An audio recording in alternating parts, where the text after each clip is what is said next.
You see this stack of books? Let me tell you something.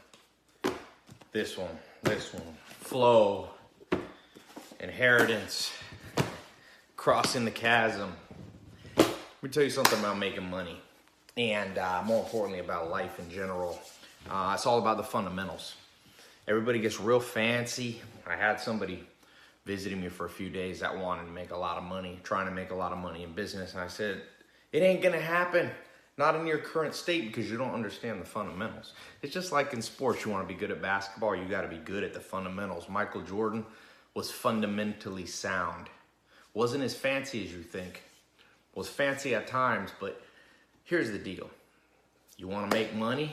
Learn how to close deals. Learn how to communicate with people. Public speaking. Remember that thing that most people faint about? Most people, they say fear more than cancer. I read that the average person fears sharks, cancer, public speaking. Never let that be you. Because to be fundamentally sound in this world is to be able to communicate.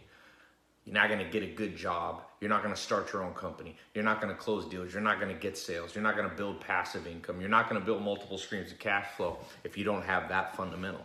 Build companies that are fundamentally sound. Build a career that's fundamentally sound. People run after this. That's why I tell people, learn to sell online because it's fundamentally sound. For the next 50 years or as long as we can foresee into the future, people are going to be buying online. So you might want to learn how to do that.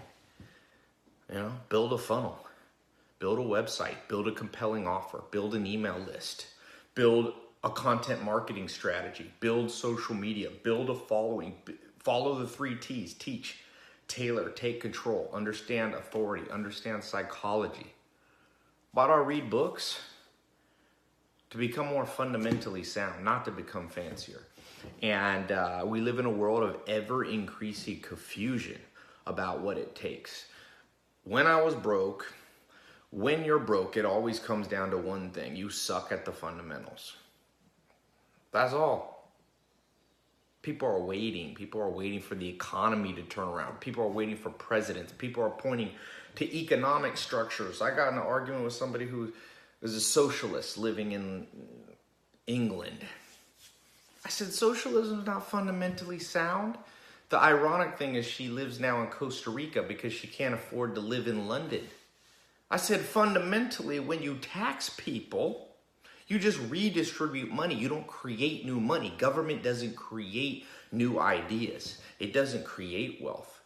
That's created by the individual or by groups of individuals coming together privately. So yeah, you can tax people and redistribute money, but it doesn't fundamentally change the nature of the world, the nature of your country. People say, what about Sweden, Tai? Well, I used to live in Sweden. Sweden's fundamentally sound. That's why it's wealthy. It's not because it's socialist. It's a very capitalistic place. Sweden has a lot of natural resources, has an educated population. It's fundamentally sound. Forget taxes, forget politics. But I'm telling you this, another fundamental is understanding that there is only one thing that raises you out of your current situation, and that's creativity. And how do I define creativity? I define it very simply by going to the opposite. If you want to know what something is, first define what it isn't. What creativity isn't is banging your head on the wall doing the same things. And I've seen the smartest, wealthiest, most quote-unquote successful entrepreneurs doing the same thing over and over. In fact, when I look at my life, what would I do differently? I would pivot faster. Now, I know there's a danger of pivoting too much and giving up too early, but trust me, the state of the human mind is one that gravitates much more towards the stubborn end of the spectrum. See, to me, the opposite of creativity is not lack of creativity. To me, the opposite of creativity is stubbornness. Falling in love with your idea, falling in love with your daily routine, falling in love with what's been working somewhat well for you. That's not fundamentally sound. Fundamentally sound is going, I understand the sunk cost fallacy. The sunk cost fallacy says that just because you've been doing something and you have a lot invested in it, if it's not the right thing to do, if it's not fundamentally sound, stop doing it. Stop. It's not enough to add new things to your life. You have to stop doing something, and that's the hardest part. And people marry people. People get in business partnership. People launch businesses, and it becomes apparent that it was the wrong choice, yet they won't change, because to change would be to lose face. It would be to have to admit that you were on the wrong path. So instead, people stay on the fundamentally unsound path forever. Doesn't work. It doesn't work. Fundamentally, if something's wrong, it should be stopped immediately, even if you have $1 million invested in it. Even if you have 10 years of your life invested in it. But once again, people aren't taught how to think. To be fundamentally sound is to not be so emotional and to be more rational. It's to be not 100% like a computer, because having emotions does have advantages in life. I mean, it's important for empathy, for raising families, for romance. But when it comes to being successful, you have to turn your brain off sometimes. Or you have to turn off the part of the brain that's more primitive, the back part of your brain. You have the brainstem, the medulla, the cerebellum, the amygdala. These are not the rational part of your brain. The rational part of the brain is up here in the front, the median prefrontal cortex. That's the part of the brain that can think through things step by step. But see, when a thought starts here, fear starts here, and it moves up. And for most people, it never hits the median prefrontal cortex. But the median prefrontal cortex is what makes humans humans.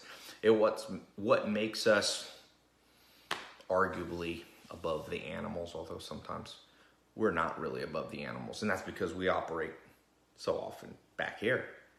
Greed, short-sightedness, anxiety, fear of things that shouldn't be feared. You should only fear one thing if your thinking's fundamentally sound. Fear one thing: to live a crappy life. Fear that. Don't fear anything else. Don't fear the embarrassment of trying public speaking and people laughing at you. Don't fear the embarrassment of giving up on something and other people saying, oh, you said you were so confident what you're doing, didn't work out for you. Don't fear that. Fear living a crappy life. That's it. And at the fundamentals, and why I rail against the modern school system and society in general, is because people don't keep that in mind. The only reason you should get an education, the only reason you should go to college or not go to college, the only reason you should start a business, the only reason you should work out, the only reason you should eat healthy, the only reason you should read, the only reason you should be watching this video is because at the fundamentals of what life's about is not living a crappy life. It's about living the good life. And that's it. And that's all that matters. If living the good life didn't entail me reading this book, do you think I would read books? If part of living the good life didn't have me recording this video, do you think I would be recording this video? For some reason, this video is in my destiny. For some reason, I'm recording this because at this current time, it feels like and seems logical that this is moving me towards a good life. But make no mistake, I'd delete all my social media in a heartbeat if I discovered it wasn't fundamentally sound, getting me towards that one fundamental goal, which is to be happy and live the good life. That's it. So keep that in mind. Stop fearing the things that are minor. What do they say? People major in minors and minor in majors. There's only one major. Enjoy your life. Live the good life. Be happy. Don't be stressed out too much. Surround yourself with an amazing social circle. Have excess money in the bank account so you can save. Maybe you won't be the wealthiest person in the world, but sure don't want to be the poorest person in the world. You don't necessarily have to be the most fit person in the world to live the good life. But you better get in the gym. You better watch what you eat. And that's the only thing that matters. And those are the subjects that aren't really taught in school. Math is good, but it's not that important when it comes to the good life. It's a minor part. Grammar is not that important in living the good life. What other people think may or may not be. I hope your life becomes fundamentally sound, my friend. Good night.